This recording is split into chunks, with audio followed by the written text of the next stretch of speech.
ధన్యవాదాలు అధ్యక్ష. ఏదైతే ఇప్పుడు గౌరవ సభ్యులు నల్లరి కిషోర్ కుమార్ రెడ్డి గారు, అదేవిధంగా జ్యోతుల్ నెహ్రూ గారు, ఆదినారాయణ రెడ్డి గారు, బొలిశెట్టి శ్రీనివాస్ గారు, ప్రశాంత్ రెడ్డి గారు, కొండ్రు మురళీ గారు, సోమిరెడ్డి చంద్రమోహన్ రెడ్డి గారు, మరి ఆంజనేయులు గారు, శిరీష గారు, చరితారెడ్డి గారు, ఇట్లా చాలామంది గౌరవ సభ్యులందరూ కూడా ఈ ఇరిగేషన్ శాఖకు సంబంధించినటువంటి గత 5 సంవత్సరాల పాలనల విధ్వంసం సంబంధించి తమ నియోజకవర్గం కానీ రాష్ట్రానికి సంబంధించినటువంటి సమస్యలు, అదేవిధంగా ఈ యొక్క 12-14 నెలల కాలంలోనే ఈ యొక్క ఇరిగేషన్ శాఖకు సంబంధించి చంద్రబాబు నాయుడు గారి యొక్క సూచనల మేరకు జరిగినటువంటి అభివృద్ధిని కూడా ఈరోజు మరి చర్చలుగా మరి మన ముందుకు తీసుకురావడం జరిగింది అధ్యక్ష. ఈ సందర్భంగా మరి మేము ఎప్పుడు కూడా చంద్రబాబు నాయుడు గారి యొక్క ఆలోచనల మేరకు, ఎందుకంటే మేము కూడా ఆయన దగ్గర నుండి చూసినప్పుడు ఆయన నుంచి ఒకటే మేము చూస్తూ ఉన్నాం. ఆయన ఎప్పుడు కూడా ఒకటే ఆలోచన, జలం ఉంటేనే జనం ఉంటారు, జలం ఉంటేనే ప్రగతి ఉంటుంది, జలం ఉంటేనే ఉనికి ఉంటుంది అనేటువంటి ఆలోచన ఇప్పుడు కూడా మరి చంద్రబాబు నాయుడు గారిది. ఎందుకంటే మనం కూడా చూసాం, ఏ దేశ చరిత్ర చూసినా, ఏ ప్రపంచంలో ఏ చరిత్ర చూసినా కూడా పల్లెల నుండి పట్టణాల వరకు కూడా మహానగరాల వరకు కూడా చూస్తే నదుల యొక్క వనరులను ఉపయోగించుకునే నదీ పరివాహక ప్రాంతాల్లోనే నాగరికతలు అభివృద్ధి చెందినటువంటి పరిస్థితి మనందరం కూడా చూసాం అధ్యక్ష. అటువంటి స్థితిలో మన ఆంధ్రప్రదేశ్ అంటే ఈరోజు విభజిత ఆంధ్రప్రదేశ్ కావచ్చు, గతంలో ఉమ్మడి ఆంధ్రప్రదేశ్ కావచ్చు, 100% వ్యవసాయం మీద ఆధారపడినటువంటి రాష్ట్రం అధ్యక్ష ఆంధ్రప్రదేశ్.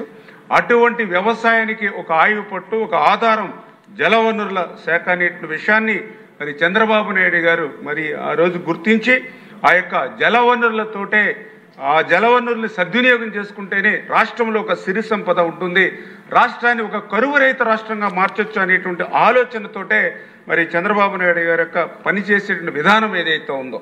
ఎందుకంటే మనం చూస్తాం ఆ రోజు ఏదైతే ఉమ్మడి ఆంధ్రప్రదేశ్ రాష్ట్రం కానీ, అదేవిధంగా విభజిత ఆంధ్రప్రదేశ్ రాష్ట్రం కానీ ఒకసారి చరిత్ర కనుక తిరిగి చూసినట్లయితే తెలుగుదేశం పార్టీ ఆవిర్భవించిన తర్వాత, తెలుగుదేశం పార్టీ ఆవిర్భించక ముందు రాష్ట్ర జలవనరులు ఏ రకంగా ఉన్నాయనేటువంటి విషయం మనకు స్పష్టంగా అర్థమయ్యేటువంటి పరిస్థితి అధ్యక్ష.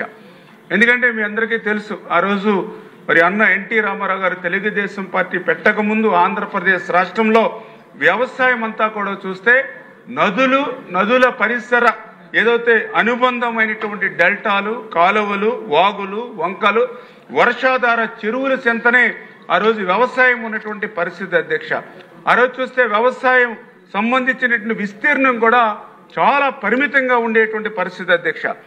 అదేవిధంగా రాష్ట్రంలో అత్యధిక విస్తీర్ణం కలిగినటువంటి మెట్ట ప్రాంతాలు ఏవైతే ఉన్నాయో ఆ మెట్ట ప్రాంతాలంతా కూడా పూర్తిగా వర్షాధారంతో సాగేటువంటి పరిస్థితి ఉండేది అధ్యక్ష.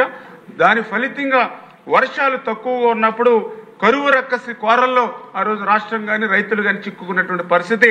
మరి ఇదంతా కూడా తెలుగుదేశం పార్టీ ఆవిర్భవించక ముందు ఈ రాష్ట్రంలో ఉండేటువంటి పరిస్థితి అధ్యక్ష.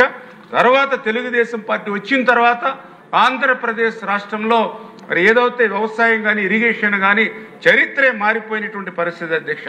అందుకు మనందరికీ తెలుసు, ఆ రోజు ఎన్టీ రామారావు గారు ఏదైతే మెట్ట ప్రాంతానికి సంబంధించి భూగర్భ జలాలను వెలికి తీయడం ద్వారా సస్యశ్యామలం చేయాలనే ఆలోచనతో కరెంటు వినియోగానికి ఆ రోజు సబ్సిడీ ఇచ్చి ఈరోజు మెట్ట ప్రాంతాలు సైతం ఏదైతే రాయలసీమ ప్రాంతాలు సైతం మరి ఏదైతే కలకల్లాడుతున్నటువంటి పరిస్థితి కానీ, అదేవిధంగా ఈరోజు ఆంధ్రప్రదేశ్ రాష్ట్రంలో మరి ఈరోజు ఏ ప్రాజెక్టు చూసినా, ఎందుకంటే అన్న ఎన్టీ రామారావు గారు ఇచ్చినటువంటి మరి ఏదైతే ఆశయం ఏదైతే ఉందో దాన్ని పుణుకు పుచ్చుకున్నటువంటి చంద్రబాబు నాయుడు గారు కూడా దాన్ని కొనసాగించడంతో ఈరోజు ఈ రాష్ట్రంలో ఏ ప్రాజెక్టు, ఒక తెలుగు గంగ కానీ, ఒక హంద్రీనివా కానీ, ఒక గాలేరు నగర్ కానీ, ఒక వెలిగొండ కానీ, ఒక పోలవరం కానీ, ఒక ఉత్తరాంధ్ర సుజల స్రవంతి కానీ, ఇట్లా ఏ ప్రాజెక్టు చూసుకున్నప్పటికీ కూడా, అదేవిధంగా ఏ రిజర్వాయర్ అయినా ఇప్పుడే సభ్యులు చెప్పారు, ఏదైతే ఒక గోరకల్లు, అవుకు, గండికోట, పైడిపాలెం, ఏదైతే మరి చిత్రావతి, మరి మైలవరం, జీడిపల్లి, గొల్లపల్లి, చెర్నోపల్లి, ఇలా ఏ రిజర్వాయర్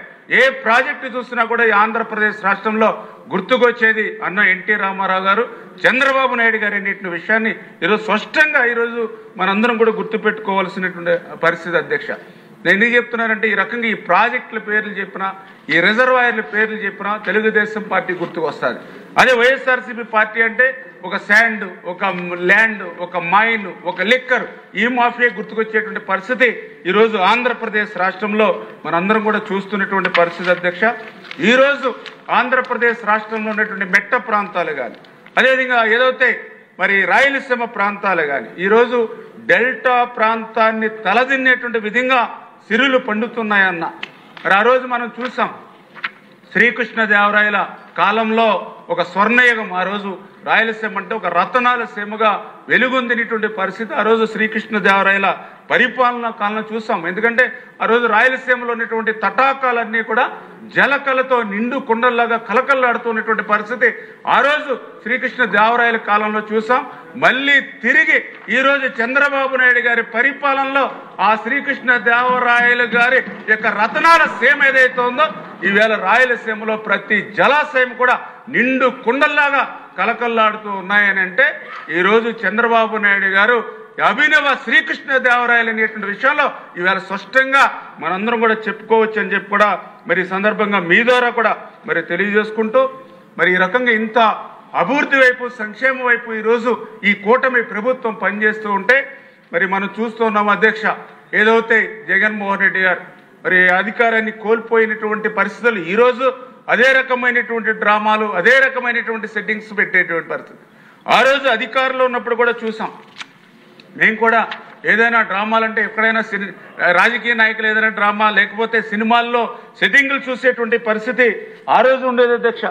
కానీ రాజకీయాల్లో కాకుండా రైతాంగంలో కూడా, అంటే రైతుల దగ్గర కూడా డ్రామాలు, రైతుల దగ్గర కూడా సెట్టింగ్లు వేసేటువంటి పరిస్థితి మరి ప్రపంచ చరిత్రలో ఒక్క ఆంధ్రప్రదేశ్ రాష్ట్రంలో జగన్మోహన్ రెడ్డి దగ్గరే మనం చూసినటువంటి పరిస్థితి ఉందేమో అని అనిపిస్తుంది అధ్యక్ష.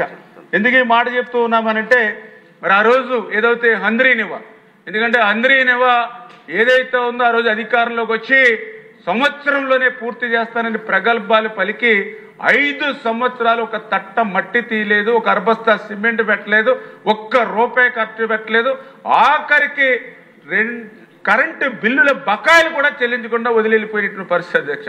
అటువంటి జగన్మోహన్ రెడ్డి మరి ఏదైతే కుప్పం నియోజకవర్గానికి మరి నీళ్లు ఇచ్చానని ఒక అసత్యమైనటువంటి అబద్ధాన్ని అందంగా ప్రచారం చేయడం కోసం మరి ఆ రోజు మనందరం కూడా చూసాం. ఏదైతే కుప్పంకు సంబంధించి మరి ఆ రోజు మీరు కూడా చూడొచ్చు అధ్యక్ష. ఏదైతే మరి పెద్ద ఎత్తున మంచి ఫ్లవర్ డెకరేషన్ తోటి ఆ రోజు కుప్పం మరి ఏదైతే బ్రాంచ్ కెనాల్ దగ్గర మంచి సినిమా సెట్టింగ్ టైప్లో వేసుకుని మరి ఏదైతే మరి యొక్క అద్దెకు సంబంధించినటువంటి గేట్లు మరి ఆ రోజు తెప్పించుకుని ఏదైతే ట్యాంకర్లతోటి నీళ్లు తెచ్చుకుని మరి ఆ రోజు జగన్మోహన్ రెడ్డి గారు హెలీప్యాడ్లో అక్కడ దిగి ఆయన వచ్చి బటన్ ఆన్ చేసి మళ్ళీ అక్కడి నుంచి హెలీప్యాడ్ దగ్గరికి వెళ్ళి హెలికాప్టర్కి ఆకాశంలోకి వెళ్ళే లోపుగానే ఆయన ఏదైతే అద్దె ట్యాంకర్లో తెచ్చిన నీళ్లు నేలలో ఇంకిపోయినటువంటి పరిస్థితి అధ్యక్ష. ఆయన బెంగళూరుని తెప్పించినటువంటి పువ్వులన్నీ కూడా వాడిపోయినటువంటి పరిస్థితి అధ్యక్ష.